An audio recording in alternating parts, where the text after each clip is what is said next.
Saudara, anggota DPRD Balikpapan Jumat 27 Agustus 2021 lalu menggelar rapat paripurna DPRD dalam penentuan dan penandatanganan kesepakatan KUA PPAS 2022 serta persetujuan kegiatan sejumlah proyek infrastruktur dan gedung sekolah tahun jamak tahun anggaran 2022 mendatang.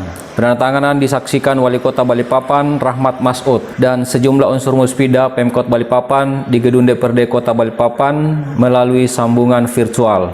Penandatanganan nota kesepakatan KUAS PPAS atau Kebijakan Umum Anggaran Prioritas Platform Anggaran Sementara adalah pra penetapan APBD Balikpapan tahun 2022 sebelum penetapan APBD ditetapkan secara resmi dan permanen tahun 2022. Ketua DPRD Kota Balikpapan Abdullah usai sidang mengungkapkan penetapan KUAS PPAS belum final sebab cangkupan platform anggaran itu baru menghitung penerimaan pendapatan asli daerah atau PAD, sedangkan sejumlah unsur pendapatan lainnya seperti dana alokasi khusus atau DAK, bantuan keuangan provinsi, Kaltim, dan pusat belum dimasukkan dalam kerangka APBD tahun 2022 sebab anggaran tersebut belum turun ke Balikpapan. Namun kisaran APBD Balikpapan jika seluruh platform anggaran terakomodir, maka APBD Balikpapan tahun 2022 mencapai 2,1 triliun rupiah lebih.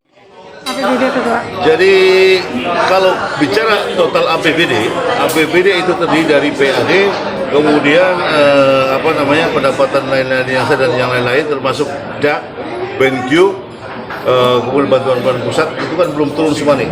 Jadi untuk total APBD belum bisa kita sampaikan. Tetapi kalau KUA PPAS ini kan hari ini kan kesepakatan KUA dan PPAS kebijakan umum anggaran sementara dan plafon anggaran sementara itu belum masuk DAK, BenQ dan lain-lain untuk menjadi APBD ya. Baru PPAS sekitar hampir 2 triliun, 2,1 sekian triliun. KUA PPAS bukan APBD ya.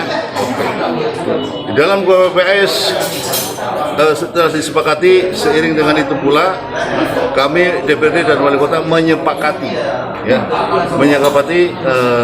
pekerjaan tahun jamak yang insya Allah akan dilaksanakan ada yang di 2021, 22 dan 23, ada yang mulainya dari 22 dengan 23 saja 2 tahun.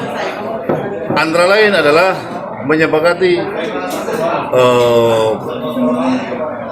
pekerjaan multi-use atau tahun jamak untuk das ampal das ampal untuk infrastruktur penanganan banjir, karena itu bagian dari visi misi Wali Kota. Fokus pembangunan itu di banjir di das ampal senilai kurang lebih 150 miliar. Rumah sakit sayang ibu yang insya Allah akan di tahun jamakan juga, karena kalau sekaligus tidak mampu untuk membiayain ya, maka di multi-use-kan itu sekitar 162 miliar. Sekolah ya, ada 2 sekolah insya Allah, 2 di multi-use-kan di tahun jamak sampai dengan 2023. Itu SMP di Balikpapan Barat bertahap nih ya, kemudian SMP di Balikpapan Selatan, kemudian ada pembangunan juga di SMP terpadu di Balikpapan Utara. Insya Allah fokus ya. Kemudian menyepakati pula BPJS untuk kelas 3 gratis ya, sesuai dengan visi misi Wali Kota. Insya Allah masyarakat sudah bisa menikmati nanti mulai bulan September sampai dengan Desember, disambungkan lagi, lanjutkan Januari sampai dengan 2022 dan seterusnya selama masa jabatannya beliau menjadi Wali Kota Balikpapan. Itu komitmen Wali Kota ya pada masyarakatnya. Mudah-mudahan masyarakat mensupport dan wajiblah katakanlah yang mensupport semua program-program yang dijalankan oleh pemerintah Kota Balikpapan, khususnya Wali Kota Balikpapan yang konsen sekali kepada rakyatnya ya, untuk mensejahterakan rakyat.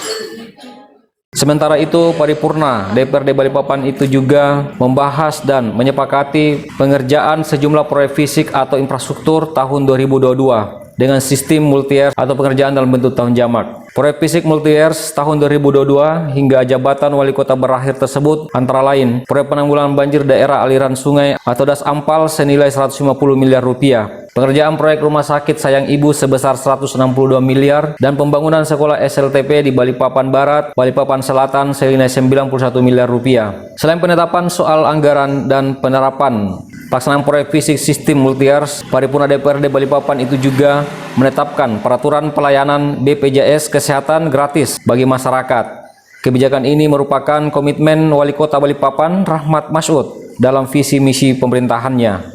Dari Gedung DPRD Kota Balikpapan, Tina melaporkan.